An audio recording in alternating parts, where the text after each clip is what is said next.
Stan Gibilisco here, proprietor and operator of amateur radio station W1GV, Whiskey 1 Good Vibrations.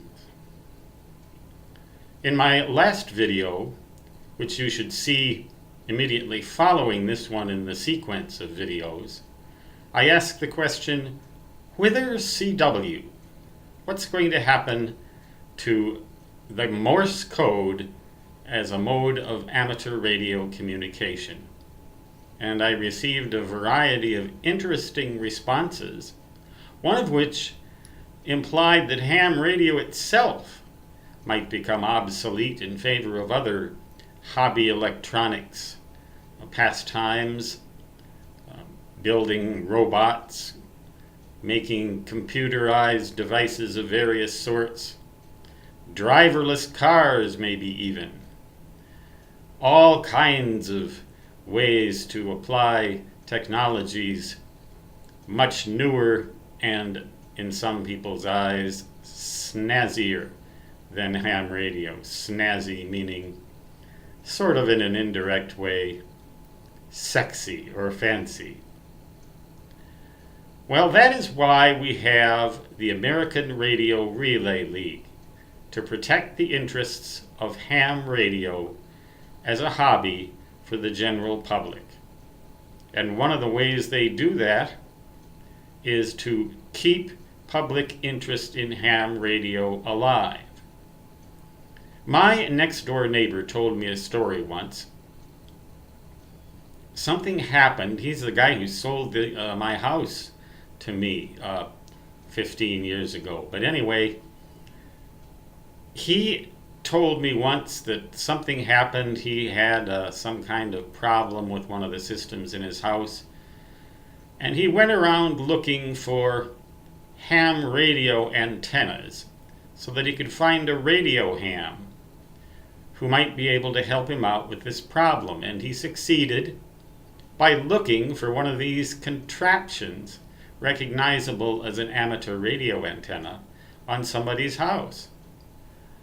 So there's a counterexample right there as to whether or not ham radio is unpopular with the public and whether or not antennas are ugly.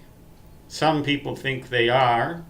A lot of homeowners associations now restrict or even prohibit outdoor antennas. Ham radio operators, though, have always found a way to get around these kinds of things without breaking the rules.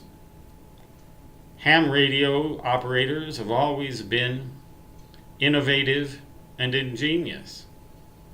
So I question whether or not ham radio itself will become obsolete.